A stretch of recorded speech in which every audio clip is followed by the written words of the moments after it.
Hi, welcome to my studio. I'm Rachel Estrada. I'm here showing my method. I'm going to be using Earthberry Pastels. I love working with a limited palette. It helps to simplify and take the guesswork out of what you're doing. Also working with a limited palette like this can help the piece have a feeling, a cohesive feeling. I'm going to be quickly showing you how I do my underpainting first, how I transfer my drawing to my pastel surface, and then the application. I have my UArt sandpaper. This is 400 grit.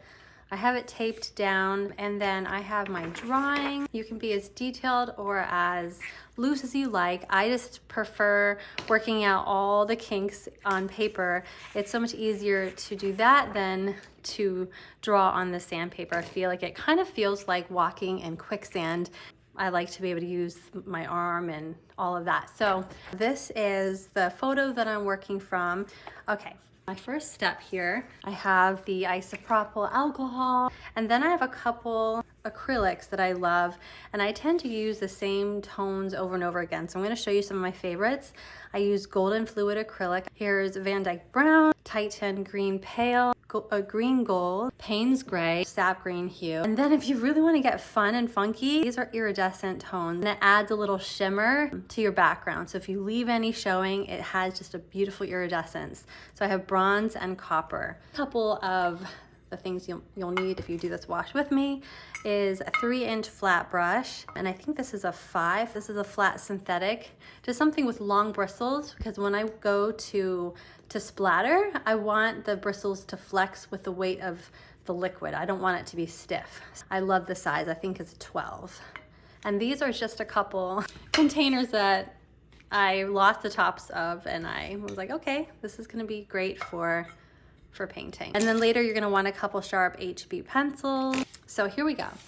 Since my photo that I showed you doesn't have a background, you really can do anything. And I've done some pieces with a really deep kind of Payne's gray background. I love the focal point to be darker and then to go lighter. You can do some drops coming down your page to kind of create a feeling of the stems. So I love that kind of organic feel. So I'm gonna go deep here, and then I'm gonna lighten as I go. All right, here we go. And this paper is lovely. I find alcohol dries faster, so I use that instead of water. And it really is about having an idea in your head, but also be loose and free and let it be spontaneous, because you can have plans in your head, but sometimes they don't work out. And that's okay, because that's the fun and spontaneity. Okay. And then getting the consistency right, you might test it out and find, oh, right, that's not dark enough. First, I'm gonna do my swipe. I love making an organic, kind of the feel of wood grain. So I tend to do that first. It kind of gives me my perimeter here, so I know not to go dark beyond that. So I'm gonna go ahead and do that first. I put in some bronze, some green gold. I want it to be dark enough that I can see it, but I don't want it to be overpowering. I'm gonna just get a lot of this extra liquid off my brush. I don't want it to be dripping. I want it to be damp. So sometimes you gotta test it out. And I'm gonna try to stay clear of these corners. So there we go. Just a little bit of wood grain feel. And it is kind of trial and error as you go. Okay, so I like that. I can see it, it shows up well. Sometimes I don't have enough darkness in here. Okay. Okay, I might do a small one beneath, and then I can change it up later.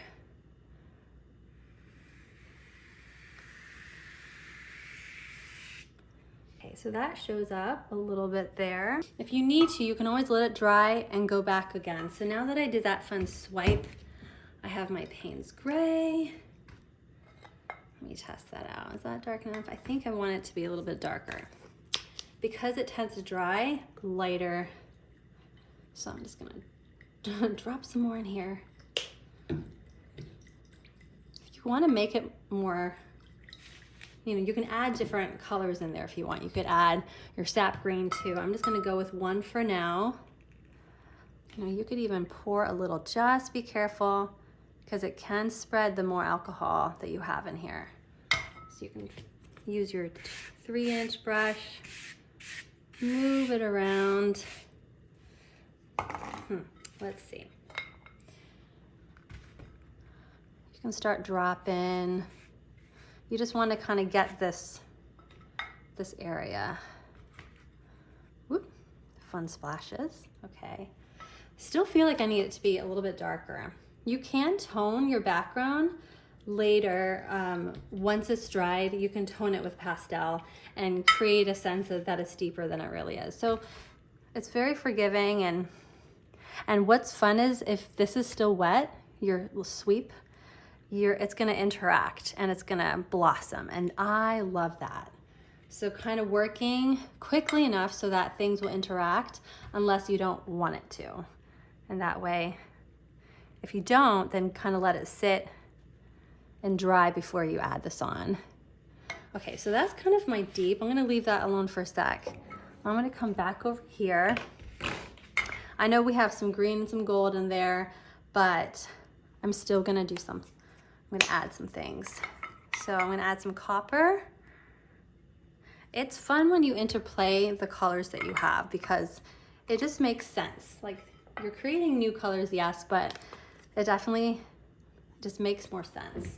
Kind of marries together really well, keeps the theme. Okay, we're gonna blend that a little bit. That's pretty. And honestly, any of these brushes can drip and can be used for dripping and things. So you just find which ones work for you. You can kind of use your finger and pull along the bristles, and that'll kind of make it, you know, do its thing. Okay, if my surface was clear, I could lift the board, and that allows these to run down. You know what, I'm gonna try. And it creates a feeling like a stem. So now you can allow it to run, and you decide how much you want. You can allow, it really is just kind of moving liquid and balancing that. I'm just gonna drop it along. Come on guys, run, run, run. Yeah, when you start talking to your paint, you know you're in trouble. Okay, this was fun. You have this organic dripping. You can darken this in the center by adding, the longer this sits, the thicker it gets. So you can go in. You just wanna make sure there's not too much of this, you know, alcohol sitting and sitting and sitting, because it just gets a little bit funny. So like a little bit thick, I don't know, it's hard to explain. So I'm just gonna thicken the liquid I have in this, and then you get a nuance. You got more concentrated where you're dripping fresh, and then that is kind of cool texture to have, I think, in your background. So just playing with it and being like, okay, I want to add some green, since kind of the foliage of the plants in the background, maybe towards the bottom. The lovely thing about UArt paper is it's so, I mean, it takes layers and layers of medium. So it's a lot of fun. Okay, let's come back to this. What do I have over here? I'm gonna try to lighten this up with this Titan Green Pale. It's a little bit on the thick side. I might go ahead and thin it out. So you're gonna have a lot of this beautiful shimmer, this bronze, and this neutrally green. That will separate as it dries, or it tends to. And look, you can already see this is separating as it dries. It's so fun. I really do love this. So I'm just gonna go and play upwards a little bit here. See what we get. And then, you know, if you think about like planning ahead, I know my drawing is a lot longer. So some of this, when I transfer it, will be showing above, and I can decide, like, do I want to leave it as a drawing? Do I not want to fill that in as pastel? That would be kind of cool to see, kind of that more technical, the drawing beneath it. So now that this is dry, I'm going to go ahead and make a transfer. And this is kind of like creating your own carbon paper. So I'm going to take my drawing, I have two pieces taped together because I didn't have a large enough piece of paper, but you can use pretty much any thin paper. You don't want anything too thick. It doesn't transfer so well. So then I love using Rembrandt pastels, something firm. So I have a black, I have like a dark brown, a lighter brown. You can use, I love like a dark purple or a bluish green. I'm gonna go dark in the center because sometimes if you do a dark wash, you just want to make sure that you have a dark enough color in the inside. And then as your drawing is gonna maybe extend beyond your wash, you can use something lighter so that it doesn't dominate. It's not too harsh when it comes across the top. So for this, I am going to, this might be too light. I feel like this might be a little bit too light.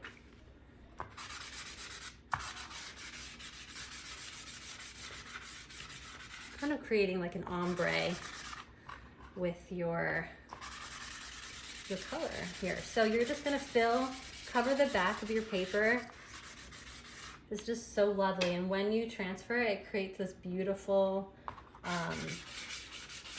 just like the bones of your drawing. I love leaving that out. It's so interesting to look at. So I'm just making sure that all my drawing is being covered. So now I have my transfer ready, so I'm gonna flip it. And you're really gonna think about some of that drawing you may not want to extend below. So I'm just gonna maybe think about it coming to here, not really transferring all of this, but I wanna make sure the tops of the flowers kind of stay in. So I might put it around here somewhere. And then I'll probably end my transfer somewhere around here. So then you're gonna tape it down, and then you're gonna get your hard HB pencils and just redraw the whole thing. You're gonna pretty much just trace your drawing basically, and a nice firm push because you want to create that print. You're making like a print here. Almost like making a coloring book, which is so fun. So you can just sit back, grab a drink, listen to an audiobook or some music. It's very meditative, this part. So we're gonna transfer. It's kind of retracing all your form. Again, you can be as detailed or as not detailed as you like. I just am in love with all the nuances and form, and I just wanna explore it. I wanna be like a little bee going into every petal, every shape, or a little ant, you know. I don't know, it sounds so crazy, but I fall in love with all the nuances, and it's so fun to really linger over them with pastel, with your eyes. It's so calming. So all the little beautiful things. All right, now we have the transfer all finished, and it is ready for the pastel. So we're gonna move over to my easel.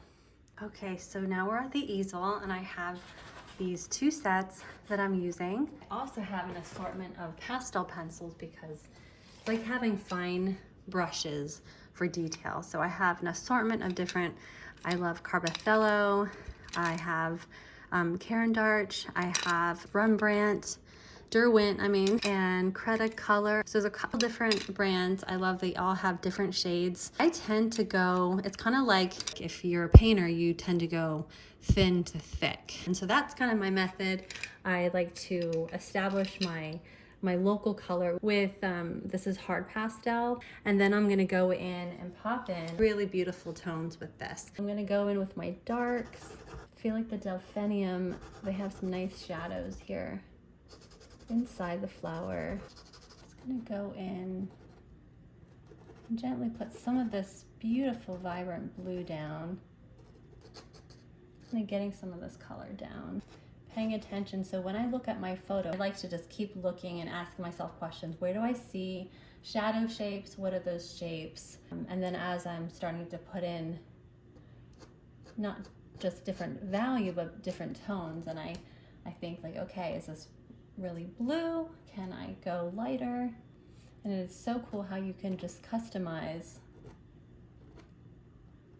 with a limited palette just by applying gentle pressure and glazing and layering. Okay, I'm gonna go ahead and just throw in some of this dark blue all throughout, and then we'll lighten it and alter this blue. I work section by section till it's almost complete. I'd say like 75%. That's just my style. If you want to work the whole thing at the same time, that's also awesome. I just get distracted and I forget where I'm at. So this helps me at least kind of bookmark where I'm at, and I can kind of see what I need to do next. I'm gonna go through and kind of do some mid-tone blues.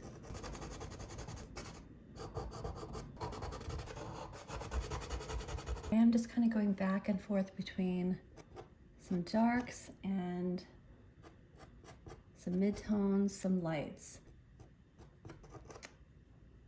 And then you can use your pastel pencil to kind of blend and move some of this pastel a little bit, just so it's a little bit more subtle.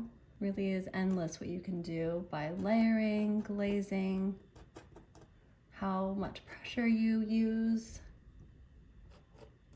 just to customize colors a little bit.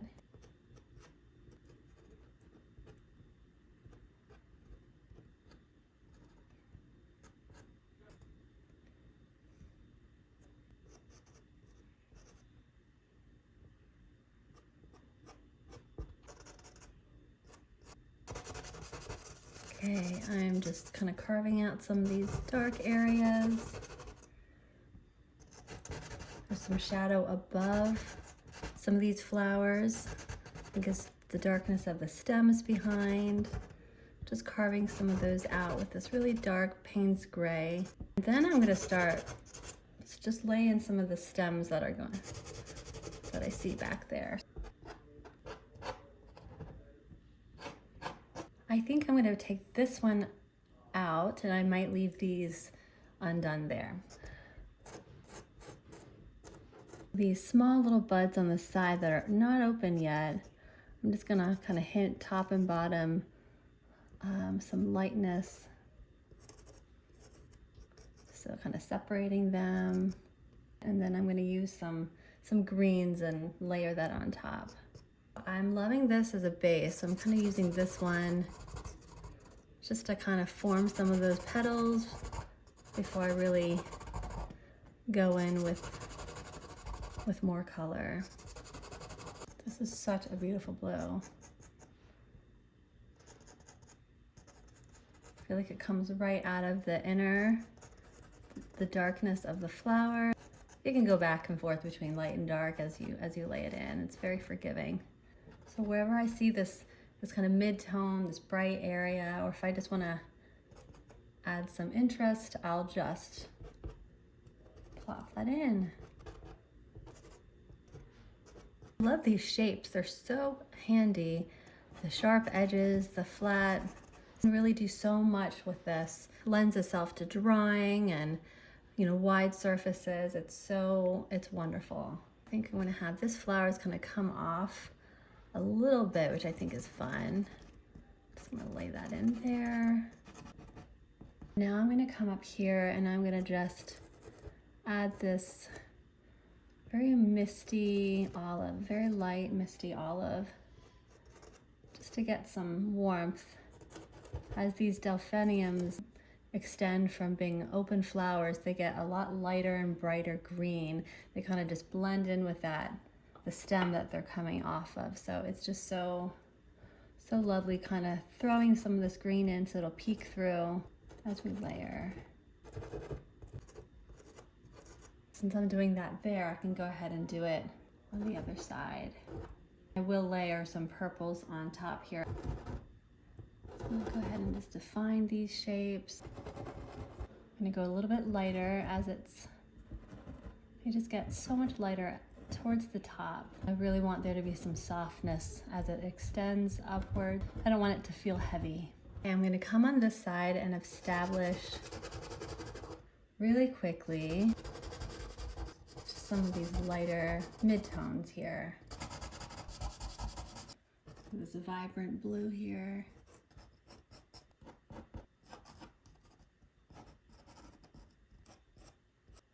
helps to differentiate some of these blooms and blossoms and petals. I do kind of hop between the values a little bit. Just fill some of this shadow back here. Might just go ahead and throw in some of this dark stem. Okay, I'm gonna take this light periwinkle, very smoky color, and I'm gonna just touch up some of these, kind of lighten here and drag a little bit of pastel, and I just use it to blend, add some texture in those petals a little bit, push some of those values,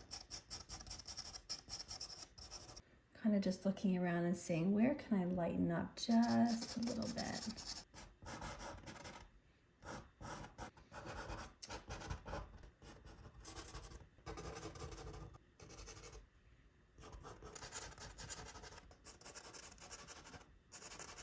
I'm going to go ahead and finish extending this. Okay, then I'm going to take this really beautiful springy green and I'm going to just come along, just kind of tickle the side, tickle it with the side of this pastel. Now as we're getting this lighter green going in here, just kind of gently wiggle that there. I'm going to go ahead and kind of lighten the tops, some of the bottoms of these tiny little, these buds, just little highlights. And you can kind of gently tap, drag, or wiggle to make these little stems here. And then I'm going to just hint at some lilac in there, just little hints, kind of blending them together a little bit.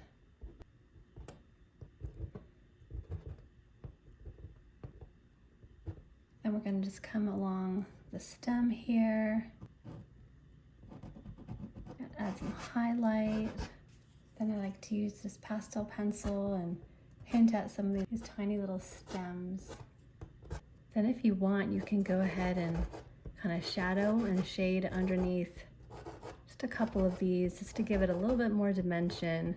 So I have a really dark green that I'm using to do that.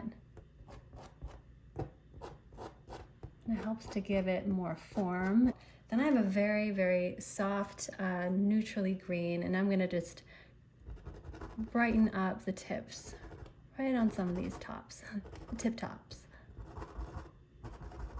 Little circular motions, and it can be used as sort of like some shadow here under these really light greens. Gonna do the same thing on this side, some gentle circular motions just to highlight some of the tops here. And I'm gonna go ahead and do some of these small little sprigs. I'm gonna pop in these tiny little heads with some circular motion here, just hinting at little buds here and there.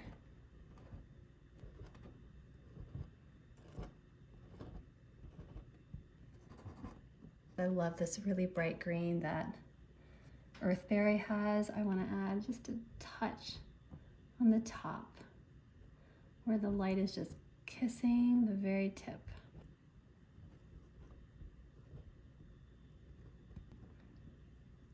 And I'll take the side of a neutrally olive green and I'll just wiggle it, gently press and wiggle just to hint at some light hitting the side of the stem.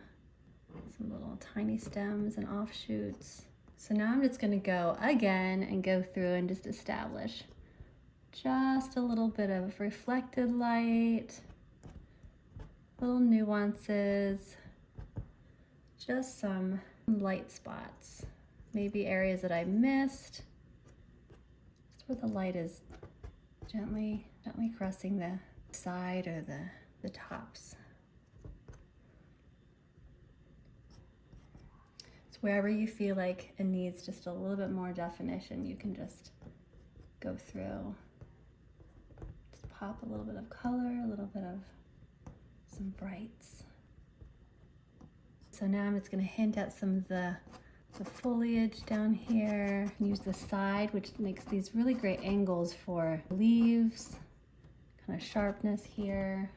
You can really play with that and put in wherever you feel like you just want to soften some of these lines and add some interest here and there. I'm going to go back in and just do some pops of hinting at, they almost remind me of just tiny little stars floating off, but some texture, some little highlights of some nuances back there, more growth. I'm gonna highlight. I'm really gonna just let the background do a lot of the work here because it already has some green in there and lots of like speckling where it dried, which is kind of fun. I'm just gonna allow that to really hold its own and do a lot of the work for me. Right now I'm gonna go in with this smoky tan. I'm just gonna hint at these little details within the flowers.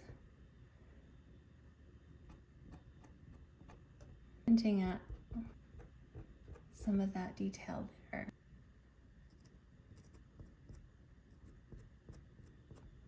Some jagged lines in there, kind of hinting at what's going on deep in the flower. Now we are very close to being finished. You can work it as much as you like. You can kind of leave it on the simple side.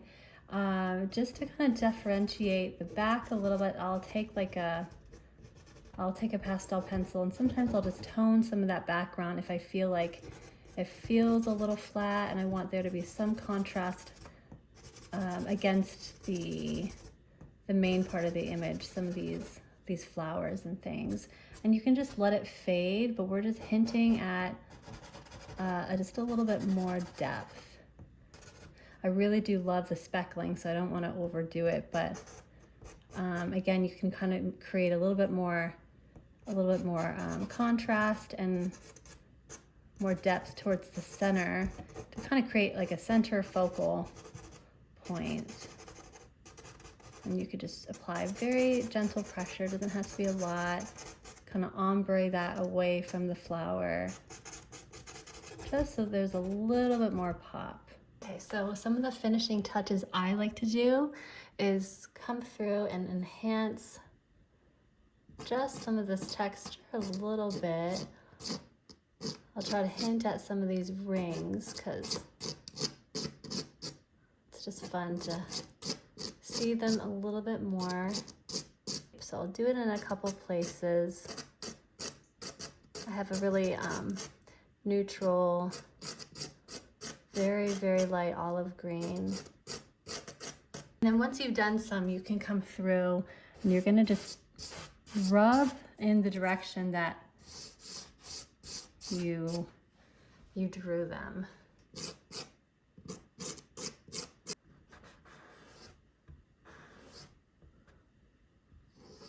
You can even come through with a kneaded eraser.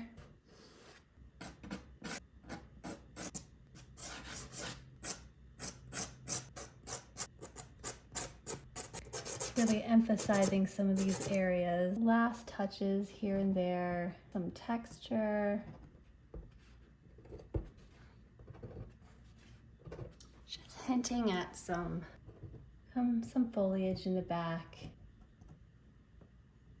And the fun thing is you can play with this as much as you like. You could just play and play. Thank you so much for hanging out with me, letting me share my method with you. So that is the finished piece. You can work it as much as you want. You can add more, you can build the painting more. You could add, maybe do a little sketch of a bumblebee transferred or paint it right on. You can add whatever else you feel like you need to balance your piece, a butterfly, a moth, leave it as is. I hope you enjoyed this. I do love detail, but you can be as loose as you like and really just having a blast.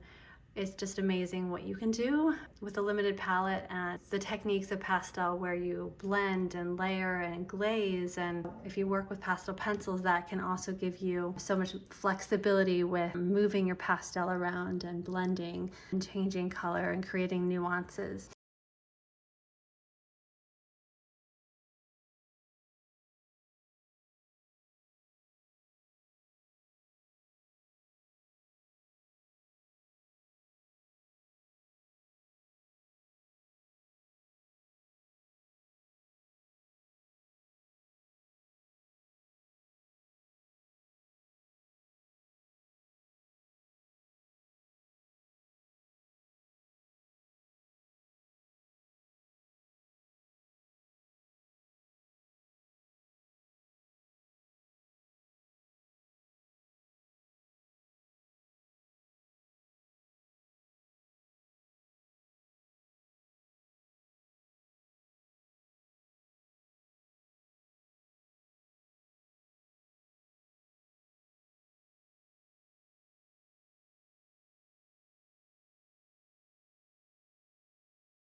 I hope you enjoyed this. Thanks so much for hanging out with me.